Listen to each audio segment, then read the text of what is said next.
Just over a month ago, you probably hadn't heard of Jay Slater. He was a teenager on a first holiday without his parents in Tenerife, like so many Brits this summer. Sometimes accidents happen while abroad, and occasionally they become tragedies. Few ever hear about them. Not for J19, whose family have been thrust into a national spotlight during a month-long search that has captivated millions of people on social media. Yet the facts in Jay's case now seem relatively simple. He got lost in treacherous terrain and fell to his death. His family hoped the viral frenzy would end when his body was found last week, but it did not. Many are now asking one question: why did it take 29 days to find him? We've spent time in Tenerife over the past month inside the search for Jay, reporting on the riddle.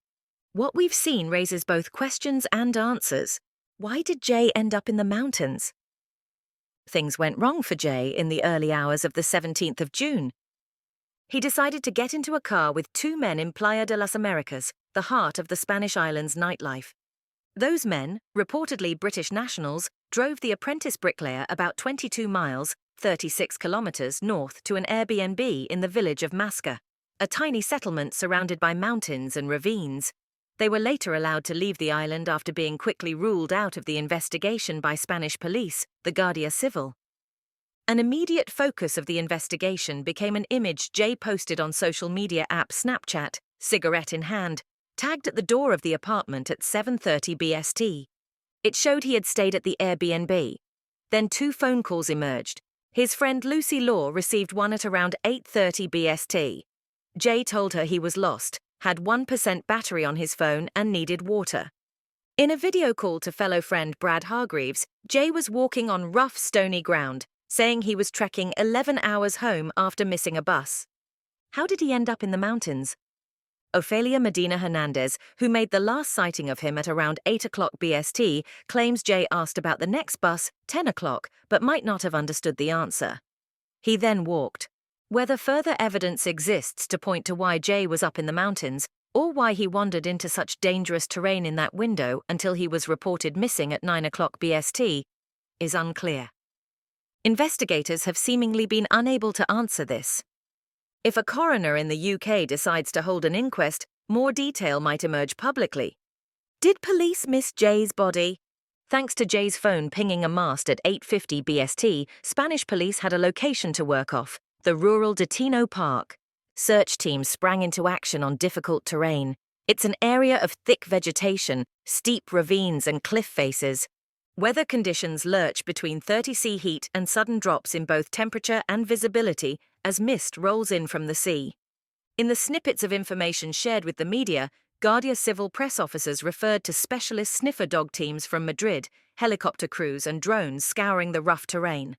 Fast forward to last week, and human remains were found in the ravine close to the phone mast. The police found the body, not the various external search teams and TikTokers who joined in.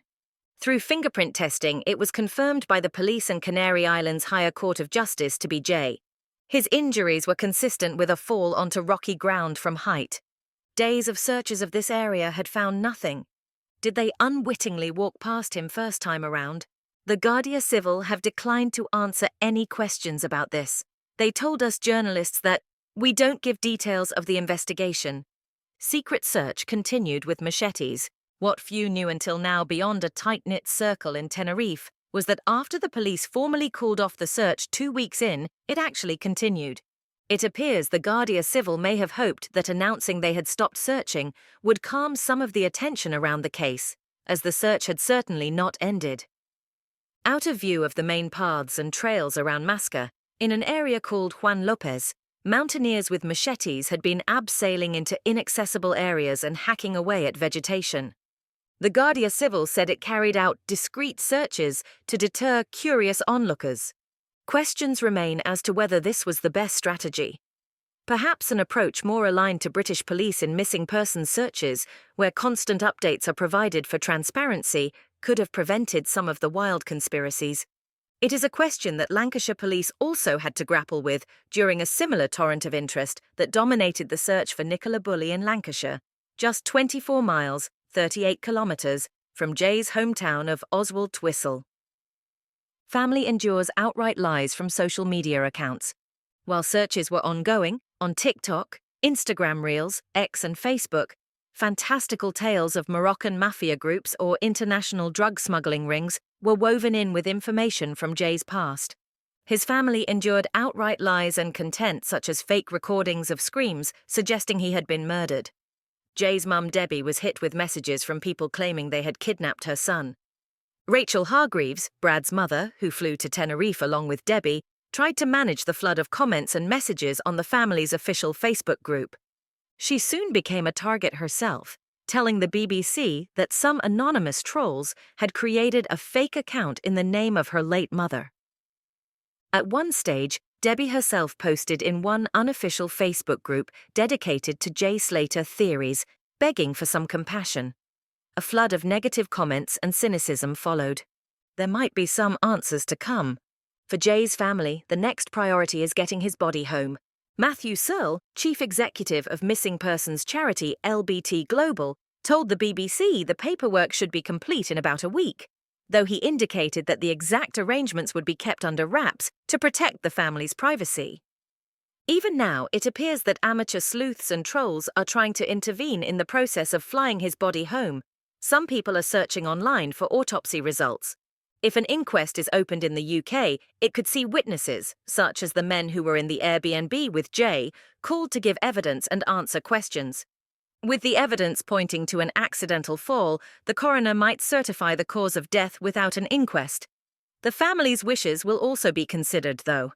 The disappearance and death of their beautiful boy, a living nightmare as his family put it, will leave deep scars for the whole family and Jay's many friends. But so too the baffling ordeal of being the victims of social media at its very worst. Maybe this is the new norm for the modern age of high-profile missing persons cases, posing a challenge to police forces in the years to come. Back in Oswald Whistle, the people who knew Jay hoped this chapter of the story, at least, is over. Share your feedback, subscribe our channel. Thanks for watching.